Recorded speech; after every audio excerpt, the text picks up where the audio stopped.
के बाद कांग्रेस सांसद गौरव गोगोई ने केंद्र सरकार पर निशाना साधते हुए कहा कि काफी समय बीत चुका है और अब सरकार को अपनी चूकों पर स्पष्ट रूप से जवाब देना चाहिए। उन्होंने कहा कि भारत ने युद्ध के दौरान अपनी सेनाओं को पूरा समर्थन दिया, लेकिन उसके बाद जो घटनाक्रम हुए उस पर प्रधानमंत्री नरेंद्र मोदी को स्थिति स्पष्ट करनी चाहिए। अमेरिकी राष्ट्रपति डोनाल्ड ट्रंप के बयानों का हवाला देते हुए उन्होंने कहा कि ऐसे बयान भारत की गरिमा और सेना के शौर्य पर प्रश्न चिन्ह लगाते हैं। गोगोई ने ये भी आरोप लगाया कि चुनाव आयोग अब विभिन्न राजनीतिक दलों से बातचीत करने में हिचकिचा रहा है। उन्होंने मणिपुर की स्थिति का जिक्र करते हुए कहा कि प्रधानमंत्री ने वहां जल्द शांति बहाली का दावा किया था, लेकिन लगभग 2.5 साल बाद भी हालात सामान्य नहीं हो पाए हैं। सदन के द्वारा देश को संबोधित करने का अवसर हमें मिलेगा और सरकार से अहम सवालों का जवाब सुनने को मिलेगा और इसीलिए हमारी ये मांग है कि ऐसे कुछ विशेष विषय इस सदन में, इस सत्र में उठाए जाएंगे जिसके कारण इस बार हमारी पहले से ज़्यादा उम्मीद है कि प्रधानमंत्री मोदी जी सदन के अंदर, सदन के द्वारा देश को संबोधित करेंगे। वे महत्वपूर्ण विषय हैं पहलगाम, उसमें जो चूक हुई, उसमें जो बातें आदरणीय लेफ्टिनेंट गवर्नर साहब ने कही, काफ़ी समय बीत चुका है और सरकार को अपनी चूक के ऊपर अपनी बात रखनी होगी। युद्ध के ऊपर भी हमने अपने सेनाओं को पूरा समर्थन दिया और मुझे लगता है कि बहुत ज़रूरी है कि हम सदन के अंदर भारतीय सेना को एकजुट होकर हम अपना समर्थन दें, अपना धन्यवाद दें। लेकिन उसके पश्चात जो घटनाक्रम हुआ है उसको लेकर आदरणीय प्रधानमंत्री मोदी जी को इस विषय पर प्रकाश डालना बहुत ज़रूरी होगा, क्योंकि जो बयान आज अमेरिका के राष्ट्रपति से आ रहे हैं वो कहीं ना कहीं भारत की गरिमा, भारत की सेना की शौर्य पर सवाल उठाता है।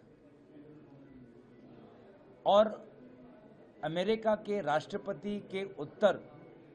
कोई मंत्री नहीं, कोई विशेष सूत्र नहीं, कोई प्रेस रिलीज नहीं, सिर्फ भारत के प्रधानमंत्री ही दे सकते हैं। दूसरा, जो वोट देने का अधिकार जो हर नागरिक का होता है, उसको लेकर जो आज महत्वपूर्ण सवाल उठ रहे हैं, चुनाव आयोग जिस प्रकार से विभिन्न राजनीतिक दलों के साथ वार्तालाप करने से भी हिचकिचा रहे हैं और स्पष्टीकरण नहीं दे रहे हैं, तो आने वाले जो राज्यों में जो चुनाव होंगे या पूरा जो चुनावी ढांचा है, संवैधानिक और लोकतांत्रिक ढांचा है, जो संविधान के निर्माताओं ने केंद्रीय चुनाव आयोग के निर्माण में जो आदर्श के साथ चुनाव आयोग का गठन किया था, तो कहीं ना कहीं इसको लेकर भी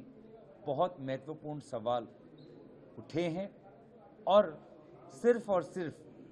सरकार का मुखिया होने के नाते प्रधानमंत्री का ये कर्तव्य बनता है कि वो अपनी सरकार